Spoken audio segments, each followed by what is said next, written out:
За сайн байна уу манайхаа. Би зам болохоор лагер дээр ирээд тэгээд хөдөө байх айгу дуртай. Зуны өдрүүдийг дандаа гадаа байгалд агаар салхинд явж өнгөрүүлэхийг хүсдэг. Нэг ч өдрийг алдахыг хүсдэг. Яагаад гэвэл дотоод сүнс хүний яг ингээд дотоод сүнс мөн чанар сэрээд эхлэхээр байгалаас ерөөсө холтмооргүй санагддаг. Зүгээр л хаан задгаа тэнгэр байна. Хаан цэвэр тунгалаг агаар байна. Хаан нарны зөөлөн тусгал байна. Хаан бороо, ус, чиг, ургамал, ногоо, амьтад байна. Тийшэл зөвлөдөг. Яагаад гэвэл бидний сүнс ориг байгалийн бүтээл. Бидний бие махбод бас ориг байгалийн бүтээл байдаг. Тийм болохоор үнэхээр бид нар бие махбодоо сэтгэл зүрхээ сонсоод үзэх юм бол намайг хааш нь чиглүүлдэг вэ гэхээр ерөөсөө үдсэнтэй байгаль дэлхий рүү. Өвөлжингөө дөрвөн хааны донд хашигдаж суухаар үнэхээр дотор тавчдаг. Аар салхины бараа харахгүй болохоор сэтгэл санаа гунддаг. Сүнс тэгжээлээ авч чаддгүй, бие махбод маань эрүүл байж чаддгүй. Тэгэхээр байгаль дэлхий, галын эрчим гэдэг зүйлсээс бид нар холдоод эхлэхээр энэ сэтгэл санааны докторгүй байдал, бие махбодын өвчлөл гэдэг чинь аяндаа бид нар дээр ирэх ёстой зүйлс нэг болдог. Тэгэхээр ерөөсөө эрүүл мэнд, бидний сэтгэл зүйн эрүүл мэнд ялангуяа хамгийн номер 1 чухал зүйл болохоор энээс илүү мөнгө, энээс илүү ажил төрөл гэж байдгүй болохоор бид нар зүгээр л энэ ядаж энэ зуны 3 сартаа өөрсдөө боломжийнхоо яриар байгальд гаргаад, байгальтайгаа харьцаад ингээд байгаарай гэж зөвлөмөр байна. Явж хийсэн байдаг шүү дээ бидний эрүүл мэнд, бие махбодын эрүүл мэнд, сэтгэл санааны эрүүл мэндийг гүйцэх мөнгө, төгрөг, ажил, карьер гэж эцээцэд байдгүй маа. Тийм болохоор өөрсөндөө хайртай, өөрийгөө хайрлаа гэж бодож байвал байгаль хангаатайгаа ойрхон байгаарай гэж уриалмаар байна. За ялангуяа хот хүрээд амьдардаг хүмүүстэй хэлэхэд бид нар зүгээр зориглоод 3 сараар ажиллаа ороход байгальд гарах, эсвэл зүгээр зориглоод хөдөө орон нутгуудад гарч амьдарч тэнд дуртай зүйлээ хийгээд, чадах зүйлээ хийгээд маш сайхан эрүүлийн ад жаргалтай амар тайван амьдраасаа гэж би үнэхээр их хүсдэг. Бага байхдаа, өсвөр настай байхдаа хөдөө Эрдэнэ татад амьдрахад их үнэхээр уйдгартай санагддаг байсан. Хурдан хоцох юмсан. Хотод л би амьдрмаар ингэж боддог байсан.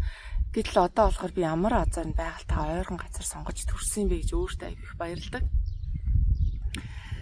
За тэгээд ерөн сэтгэлийн амар амгалан энэ дотоод аз жаргал гэж юу юм бэ гэдгийг мэдэрсэн хүмүүс, эсвэл мэдэрхийг хүсэж байгаа хүмүүс, эсвэл сүнсэн сэрээд эхэлсэн хүмүүс тэгтээ тэрхүү байгаль руугаа зүглэх учраас та бүхэн зоригтойгоор байгаль дэлхий рүүгээ сайхан зүглээд, хөдөө орон нутг руугаа зүглээд олон хүн божигнсан, олон хүн бөөнөрсөн газараас аль болох зайгаа бариарай гэж хэлмээр байна. За хичээлийн гол сэдв рүү оръё.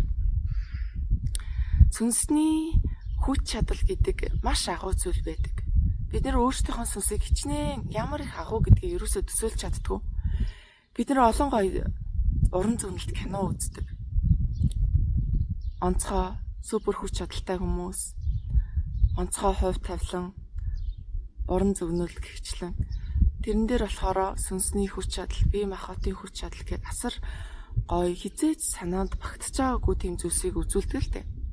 Хизээч тийм санаа санд багтахааргүй зүйлсийг кинон дээр үзүүлдэг. Уран зөгнөлт кинонууд дээр гэвч бидний сүнс тэр болгоноос давж гарах хэмжээний маш их хүч чадалтай юм байна.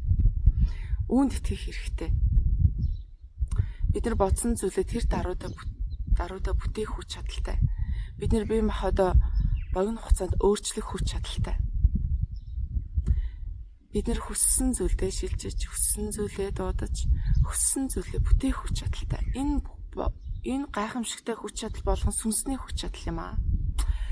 Би бага байхдаа гоё уран зөгнөлт кинонуудыг их үзэх дуртай байсан. Одоо ч гэсэн үзэх дуртай. Тэгсэн тэр бүгд яг бодит амьдрал дээр боломжгүй юм шиг санагддаг байсан. Гэхдээ би төсөөлтөө ийм гоё байгаасаа, ийм гоё байхыг хүсэж байна. Ийм амьдралууд байгаасаа гэж их дотроо бодож төсөөлдөг байсан. Гэтэл миний сүнс миний дотроос хэлдэг. Юу л их боломжтой. Сүнсний үлдээх боломж, сүнсний хүч чадал гэдэг өөрөө хязгааргүй. Боломжгүй зүйл гэж нэгч байдгүй. Хамгийн гол нь боломжгүй зүйлсийг юу үүсгэх юм бэ гэхээр бидний итгэл үнэмшил буюу бидний бодлын хязгаар, бидний төсөөллийн хязгаар л бидний энэ хязгааргүй хүч чадлын ганц доош нь татдаг. Энэ хязгааргүй хүч чадлыг ганц хязгаарладаг, хайцалдаг зүйл нь болохоор бидний бодол, итгэл үнэмшил байдаг. За тэгэхээр сүүлийн үед нөө тархиа өөрчилж, амьдралаа өөрчил гэдэг подкаст ном энэ талаарх мэдээллүүд хүчээ авч байгаа. За энийг болохоор би өөр дээрээ 2 жилийн өмнө өөр дээрээ би яг мэдэрч ирсэн. Өөрийгөө ажиглаад анзаарч хаад надад хийх боломжгүй зүйл гэж уулна алга. Би юу л хийх боломжтой байна. Гэхдээ ганцхан би өөрийгөө чадахгүй байхдаа эсвэл энэ бүтэхгүй байхдаа гэсэн тэр бодлуудаар өөрийгөө хязгаарлаж амьдрдığım байна гэж 2 жилийн өмнө саахан мэдэрч байсан.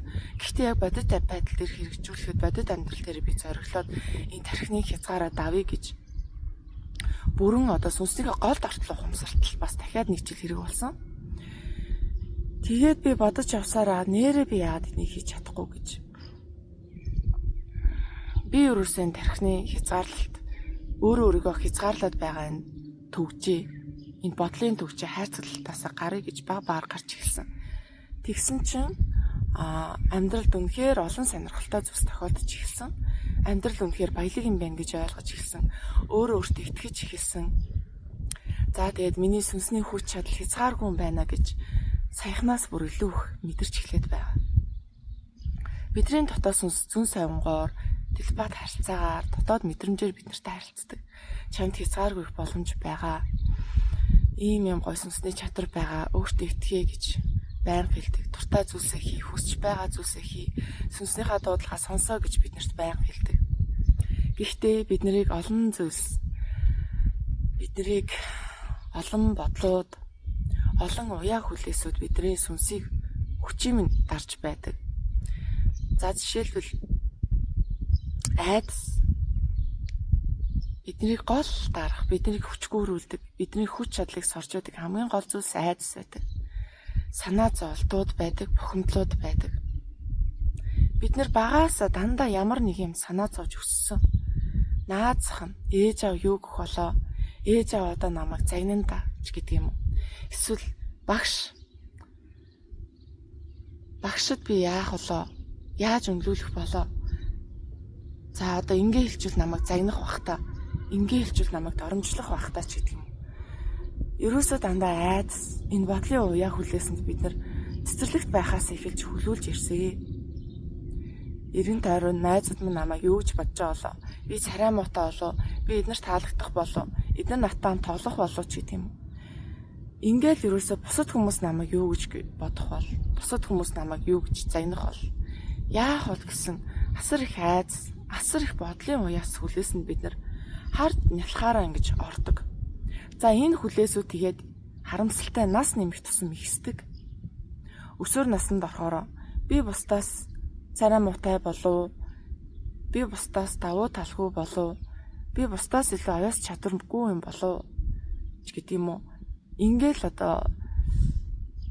маш их санаа зовлт айдсууд автоматар иймэрхүү бодлууд автоматар бидний тархитлогоо руу орж ирээд байдаг.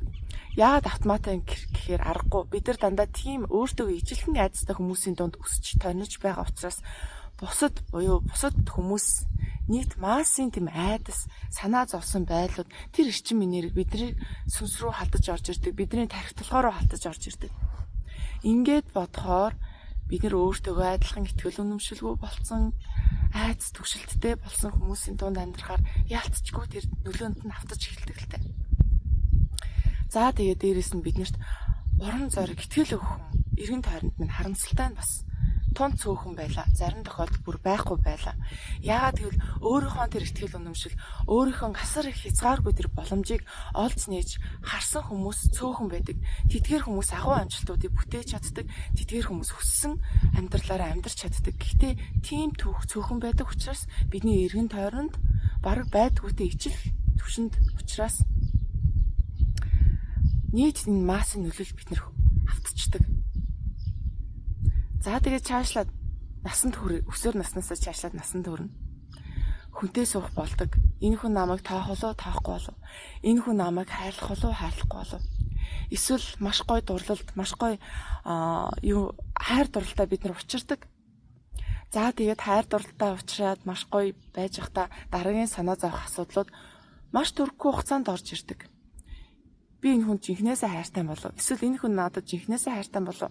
За яг би биенийхээ хайранд дуусаад би биенийхээ хайранд эргэлзээгүй боллоо гэхэд энэ хүн намайг насан туршдаа хайрлаж чадах болов. Би энэ хүнд орхигдох болов гэсэн бусдаас хамаарах үл хайхрах тийм төвшөлт санаа зовлтууд бид нар араасаа бас орж ирдэг. Хайранд хүртэл бид нар бүрэн дүүрэн оршиж, бүрэн дүүрнээр итгэлтэйгээр удаанаар оршиж чаддгүй. Ахиад нөгөө санаа зовсон айдсууд бидний дунд орж ирдэг. Бусдаас хамаарах буюу үл хайхралтын бодол гэж нэрлэдэг. Эхнэрүүд, нөхрүүд бие биенээсээ сөрөг өгсөн сод эхлэхээр бие биенээ гомдлоод ирэхээр энэ хүн намайг жинхнээсээ хайрлах болов, энэ хүн намайг хуурахгүйгээр насан туршид нь хайрлах болов гэсэн айдсууд маш их хүчтэй бидний нүд орж ирдэг. За ингээд хайр дурлах, хосын харилцаатай, хосын амьдралтай холбоотой олон айдас төгшөлтүүд хаалга төгшин орж ирдэг. Энэ бол бас нэгэн сэтгэлийн, бодлын айдсын уяа хүлээсүүд. За тэгээд ажил, карьер, мөнгө санхүүтэй бас л орооцолтод эхэлдэг. Би чадах болов, би чадах болов. Би үнэхээр энийг бүтээж чадах болов. Би өөрхөн хүсэж байгаа байр суурин дээр очиж чадах болов. Би санхүүгийн эрхчлэлд хүрч чадах болов. Энэ хэдэн лизингүүдэд дарж чадах болов ч гэдэг юм уу. Ингээл маш олон санаа зовох асуудлууд, уяа хүлээсүүд ингээд ороод ирдэг. За нэг томьёол хэлж өгөхөд бидний айдас, бидний бодол санааны, сэтгэл зүрхний уяа хүлээс хэр их байна. Дагаад төдий чинээ бидний сүнс хүчгүй болж эхэлдэг. Хүчгүй сүнс өөрийгөө ямар их боломжит амьдралаар амьдарч байгааг харж чаддгүй. Хүч чадалгүй болсон зүйлс хүсэл мөрөөдлөө биелүүлж чаддгүй. Хүсэл мөрөөдлөд хүч очиж чаддгүй. Хүчгүй болсон сүнс ер нь юунд ч бараг нөлөө үзүүлж чаддгүй. Маш өчүүхэн хэмжээний очийг, маш өчүүхэн хэмжээний гэлбааг өөрөөсөө цацруулдаг. Гэтэл хүчрхэг, өөртөө итгэлтэй, өөртөө хайртай сүнс маш их энергийг, маш их гэрлийг өөрөөсөө цацруулж идэг.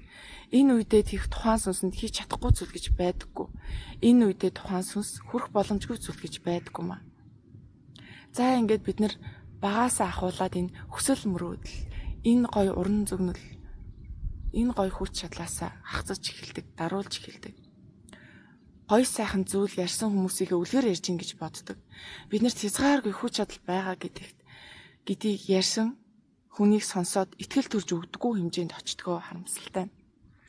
За тэгэхээр би өөрийнхөө авсан туршлага дээр үндэслээд сүүлийн өсвөр наснаасаа эхлүүлээд өөрийгөө ажиглаж, өөрийнхөө сэтгэл зүйтэйгээ ажиллаж, за энэ далд ертөнд сүнс гэдэг зүйлийг судлаж, бас өөрөө баггүй хэмжээний зовлон бэрхшээлийг давж туулаад ингэсэн хүний хувьд, өөрийн биеэр мэдэрсэн хүний хувьд та бүхэнд хэлэх зүйл нь юу вэ гэхээр зүгээр бид нар ухаан гэдэг юмар дутагдаагүй, бид нар итгэл гэдэг юмар дутагдсан байт юм байна. Итгэл бол бүх юмны гол түлхүүр юм байна. Яг хайр гэдэг зүйлтэй адилхан. Бид нар зориглох юм бол биднээс асар их хүчтэй хайр ялгардаг. Хайр бол бүх зүйлийн ангаалт, бүх зүйлийн бүх асуудал бэрхшээлүүдийн тайлагч гол түлхүүр байдаг. Бас бүх хүчин зовнилын ангаах юм байдаг хайр гэдэг. За итгэл гэдэг зүйл бол сүнсний тэр хүч чадлын гол түлхүүр юм аа. Бидний итгэл хэдий ч нэ байна. Бид нар хүсэж байгаа зүйлсээ төдий ч нэх хурдан амархан өөр дээрээ татаж бий болгож чаддаг. Бидний итгэл хэдий ч нэ их байна. Сүнсний хүч чадал төдий ч нэ байна. Бид нар итгэлээрээ дамжуулж юуг л бүтээх чадвартай. Бид нар итгэлээрээ дамжуулж ахаад нэг сүнсийг ч бүтээх чадвартай. Бид нар итгэл гэдэг зүйлээрээ дамжуулж ахаад нэг гаргийг ч бүтээх чадвартай гэдэг юм. Ийм их чадвар, ийм их хүч чадал бидний дотор нуугдастай байна. Хамгийн гол нь өөртөө итгээд алхам хийгээд үзэх хэрэгтэй. Мэдээж итгэл гэдэг зүйлийг хөглөж байгаа хүн жижигхэн итгэл нэг л өдөр өөртөө итгээд бүх зүйл сайхан болчихно гэж байхгүй. 1, 2, 3 өдөр өөртөө итгээд үз. Өөртөө итгэлтэйгээр аливаа зүйл ганц зүйлийг хийгээд үз. Тэр чинь бүтэн. Ингээд бид нэр итгэл гэдэг зүйлийг баг багаар өөртөөгөө татаж оруулах хэрэгтэй. Тэгээд үр дүнд нь баг багаар өссөн зүйлдээ ойртох хэрэгтэй. Бодит хэмжээст дээр буюу энэ амьдрал дээр арга физик тал дээр хэрхэн бидний итгэлээр дамжиж хэрхэн юмс бодчих биежиж үйл явдал болж байгааг харах хэрэгтэй. Ингэж бид нэр түүнээсээ урам зориг авч итгэл маань илүү их батарч өгдөг. За тэгээд уяа хүлээснүүдээс мөн бид нар гарах хэрэгтэй. Энэ ингээд бодчихоо, тэр тэгээд бодчихоо, би чадахгүй байх та, эсвэл би онгой олох байх та. Бусад хүмүүс намайг юу гэж бодох бол гэсэн энэ олон уяа хүлээснээсээ бид нар баг гарах хэрэгтэй. Эднэр бол биднийг үнэхээр их дарамтлж зовоодог хүлээснүүд баггүй юу? Аав ээжээсээ санаа зовох нэг уяа хүлээс, эхнэр нөхрөөсөө санаа зовох айх уяа хүлээс. Иргэн тойрны хүмүүсүүдээсээ санаа зовох айх уяа хүлээс. Бид нар яг өндөө өөрийнхоороо дуулчих чаддгүй, өөрийнхоороо бүжиглчих чаддгүй. Хэрвээ бид нар хинч хараагүй юм шиг бусдын дэргэд, хинч намайг сонсоогүй юм шиг дуулж, хинч хараагүй юм шиг бүжиглж ингэж чаддаг байсан бол тэнцэнээс асар их энерги хүч гарах байсан. Хэрвээ яг урлагийн хүмүүс гэхдээ үүнийг мэддэг болдог. Гэхдээ урлагийн хүмүүс бол чадна гэдэгтээ итгэлтэй байдаг учраас бусад хүмүүсийн дэргэд, бусад хүмүүсийн өмнө дуулж байгаа дуунтаа жүжилж байгаа жүжигтэй, бүжиж байгаа бүжиндээ бүрэн дуран уусч ордог учраас тэр ямар агуу сайхан мэдрэмжтэй мэднэ. Гэтэл бидний хувьд өөртөө асар их итгэлгүй байдаг улмаас бусад хүмүүсийн хувьд бие 100 сул тавиад дуулаад бүжиглээд явж чаддгүй. Гэхдээ энэ мэдрэмжийг нэг л удаа мэдрээд үзэхэд энэ бол маш их тесэрсэн мэдрэмж байдаг. Хинч намайг хараагүй юм шиг. Бус нь намайг юу гэж бодох бол гэсэн ямар ч уяа хүлээсгүйгээр өөрөөрөө инээж, өөрөөрөө наргиж, өөрөөрөө бүжиж цэнгэх нь бол маш их ад жаргал. Бидний урд өмнө хизээж амсаж байгаагүй тэр ад жаргал, энергийн тавирал байдаг. Энэчнээс асар их энергийн хүчтэй урсгал бидэнд рүү орж ирдэг л дээ. За тэгээд энергийн хүчтэй урсгал бидэнд рүү орж ирэх тусам бид нэр тэр энергийн асар их хүчтэй урсгалыг өөрөөрөө гүйлэх тусам сүнс асар их хүчтэй болж чаддаг юм аа бас. Ямар ч хавчих зүйлгүйгээр, ямар ч санаа зовох зүйлгүйгээр, ямар ч байрах зүйлгүйгээр гэсэн. Тийм болохоор яг өнөөдрөөс эхлээд энэ өөрийгөө дараад байгаа бодлоосоо салж эхлэе. Бид нар энэ бодолтой бодлохгүй амьдрал яаж урсхыг харах болно. Хүнээс санаа зовсон зовоогүй. Намайг юу гэж бодох болоо гэж бодсон бодоогүй. Зүгээр л болдог юм болтгороо л болох болно. Амьдрал гэдэг чинь зүгээр урсч л байдаг. Болох зүйл болдгороо болоод урсч л байдаг. Дундуур нь бидний тарих. Дундуур нь бидний эго дандаа самарч байдаг. Зүгээр болоод өнгөрчих юм дэр чинь өө яана одоо яах бол гэж санаа зовдөг. Эсвэл одоо ингэчих байх таа гэж айдаг. Өөртөө хий дэмий төсөөллөөрөө өөртөө гинж гав зохион бүтээдэг байхгүй юу? Тэгэхээр зүгээр л ажил. Зүгээр л 1-2 өдөр юу ч хийхгүй хөвтээд үз. Бус нь яах бол, мөнгө санхүү яах бол, хин намайг юу гэж хэлэх бол гэсэн санаа зовлтоосоо гараад хэдэн өдрөөр ч хамаагүй идэл, хөвтөл ингээл орчлын ертөнцийг яаж урсгах нь ажиглаад үз. Бус нь юу гэж хэлэх болоо тэр намайг ингэх болоо тэгэх болоо гэсэн айцаасаа уяа хүлээсээсээ гараад энэ сэтгэлийн чулууга хаяад энэ их хасар бодлын дарамтаа хаяад үз хэдэн хоног орч хамаагүй үз зүгээр л хаяад үз. Тэгээд үүний үр дүнд бид нар юуг олж харах вэ гэхээр хөрхий бид нар санаа зовсон зовоогүй болох ёстой зүйл болдгороо л ингэж болчих байсан юм шүү дээ. Хий дэмий юм санаа зовд хэдэн жилээ хайр өнгөрүүлжтэй л гэж бодох болно. Үүнийг ойлгох байхгүй. Бидний төсөөлөл гэдэг асар хүчтэй. Бидний төсөөлөл бодол гэдэг асар хүчтэй. Яг л бодиттой юм шиг биднэрт нөлөөлж идэг. Гэтэл зүгээр л бие сул тавиал зааз юу л болов болог гээл хаяад үзэхэд энэ амьдрал гэдэг чинь урсмал шин чанараараа зүгээр л бүх зүйл биднийг хичээсэн хичээгээгүй бид нэр бие зоосон зоогүй ингээл болоод өнгөрцөн байдаг. Ийм амархан байдаг. Зүгээр болох ёстой зүйлс биднийг зүгээр дээшээ хараад angаагаад хөвчөтөл тэгэл болцсон л байдаг байхгүй. Тэгэхээр өөрсөндөө ингэж битгий дарамт учруулаа. Зүгээр амьдралыг ажиглаа. Зүгээр энэ нэг л мэтгэд орой болоод нэг л мэтгэд өдөр болоод хүмүүс өөрсдийнхөө өнцгөр амьдралыг хараад бусад хүмүүсийн хувьд амьдрал болтгороо л болоод өрнөгөөр өрнөцсөн байдаг. Магадгүй хин нэгнээс гомдол зөвхөрл, хин нэгнээс уур хилэн ирж магадгүй. Гэхдээ тэр бас л төр зүрийн л байдаг. Төр зүрийн л зүйл байдаг. Эхэлдэгшгээ буцаал дууссан л байдаг. Тэгэхээр ямар ч санаа зовох зүйл байхгүй яг үннийг хэлгээд. Харин үүний оронд өөрийнхөө тэр дотор байгаа итгэл, сэтгэл, сүнс, ад жаргал энэ бүх зүйлийг ил тавь. Сул тавь. Дотоод сүнсээ чөлөөл. Сүнснийхаа хүч чадал, дотоодынхаа хүч чадлыг ямар агуу юм бэ? Хаа хүртэл нисэж чадах вэ гэдгийг харах хэрэгтэй. Зөвхөн бодит туршлага гэх юм уу? Хүн хичнээн бодоод нэрээ тийштэй ийм их дарамт байхгүйсэн бол мэдээж аж аргалтай байх байсан да. Ийм их одоо уяа хүлээс байхгүйсэн бол мэдээж үдээ сайхан байх бах та гэдгийг хүн мэдээд байдаг. Гэхдээ энэ бодит туршлага, бодит амсуур болж чаддгүй. Бид нар үнэхээр биеэрээ мэдрэхээс нааш, орж үзэхээс нааш тархиараа мянга бодлоо гэд үүнийг бид нар бүрэн гүнзгий ойлгож, сүнснийхээ гол тортол ойлгож, хүртэж мэдэрч чаддгүй маа. Тэгэхээр үнэхээр бодит байдал болгоод хэрэгжүүлж үз. Биеэ сул тавь. Бодлоо сул тавь. Өөрийгөө гаргуунд нь гаргаад орчлон ертөнцид тушаагаад хэдэн өдөр амар, хэдэн өдөр бусдыг ажигл, өөрийгөө ажигл, эргэн тойрноо ажигл. Бусад хүмүүсээ яах вэ тэгээд боддгоо бодоол өнгөрнө, хилдгээ хилээл өнгөрнө, уурлвал уралдгаа урлаал өнгөрнө.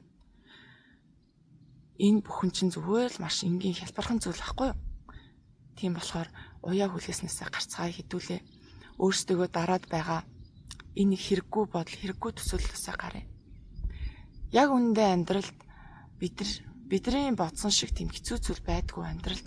Бидний бодсон шиг том хэцүү чухал зүйлс байдаггүй амьдралд. Зүгээр л бид нар өөрсөндөө төсөөллөөрөө бодлороо нэг амьдрал нэг санаа зовох зүйл гэдэг юм зохиоцсон байдаг. Энэ бол зүгээр төсөөллийн орон зай байхгүй юу? Бодит оршихуй, бодит амьдралыг амьдрахын тулд ажиглах хэрэгтэй. Зүгээр л бие гаргуунд гарах. Юу л болов болох гэдэг. За тэгэхээр аянда юм гэдэг чинь урсмал нэг мэтгэл янз бүрийн болол өнгөрцөн л гэдэг. Муу ч юм, сайн ч юм. Бидний хизэж тисч гарч чадахгүй байхтаа гэж бодож исэн, айж исэн зүйл хүртэл болол өнгөрцөн байдаг. Яг харанхуугаас айдагтай адилхан. Харанхуугаас зөндөө олон хүмүүс айдаг. Гэтэл бид нар харанхууд ганцаараа очиод үзье. Харанхуу зүгээр үргэлжилдэг шиг л үргэлжилнэ. Өөрийн байдаг шиг л байна. Нэг мэтгэд нарны цагаан гэрэл орж ирээл өөр хаяараа л өдөр болсон байдаг.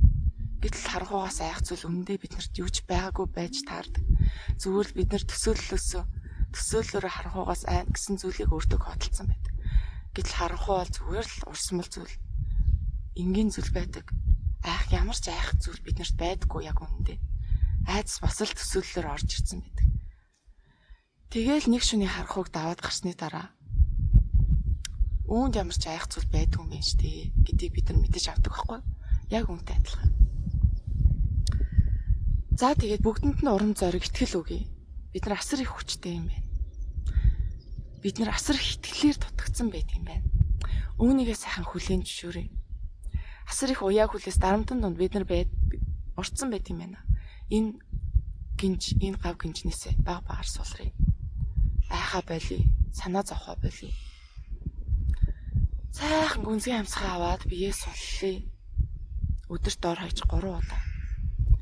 Ингээд өөртөө итгэл өгье. Би чадна штэ. Би юунаас айхвтэй. Бүх зүйл болтгороо болоод өнгөрнө. Надад айх зүйл байхгүй гэж өөртөө хэлье. 10 удаа гүнзгий сайхан амьсгал аваад гаргая. Шаардлагатай гэвэл хэдэн ч удаа амьсгалын таслыг хийж болно. Хэдэн ч удаа өөртөө ярилцаж болно. Хэдэн ч удаа өөртөө итгэл өгсөйг хэлж болно. Ингээд бодит амьдралд маш түргэн хугацаанд ямар эерэг өөрчлөлтүүд гарахыг боддоор биеэрээ амсаж туршиж үзээрэй гэж хэлээ. За нэрээ энэхүү хичээлийнхэн төгсгөл юм хэлэхэд одоо 7 сарын 2-наас далд ухамсар, бясалгал, сүнслэг, байдал болон хамгийн гол нь сүнс гэдэг чинь юу юм бэхээр сэтгэл гэдэг зүйлтэй холбогдоод ирдэг. Сэтгэл санаатайгаа ажиллах ийм ганцаарчилсан онлайн сургалтанд нэг хүний зай гарсан. Энэ хичээл маань болохоор 7 сарын 2-наас эхэлнэ. Сонирхож байгаа хүн байл над руу чат бичээд эсвэл утсаар яриад мессеж бичээд бүртгүүлээрээ мэдээлэл аваарай. За 4-7 хоног үргэлжлэх буюу 1 сарын хугацаатай үргэлжлэх сургалт байгаа. Хов хүнтэй тулж ажиллах ганцаарчилсан онлайн сургалт байгаа шүү. За хичээлийн өмнө энэ хүртэл сонссон та нартай баярлалаа. Ийм их Монголынхаа ийм сайхан цэвэр эрчим энергийг та бүхэнтэйгээ бас хуваалцъя. За баярлалаа.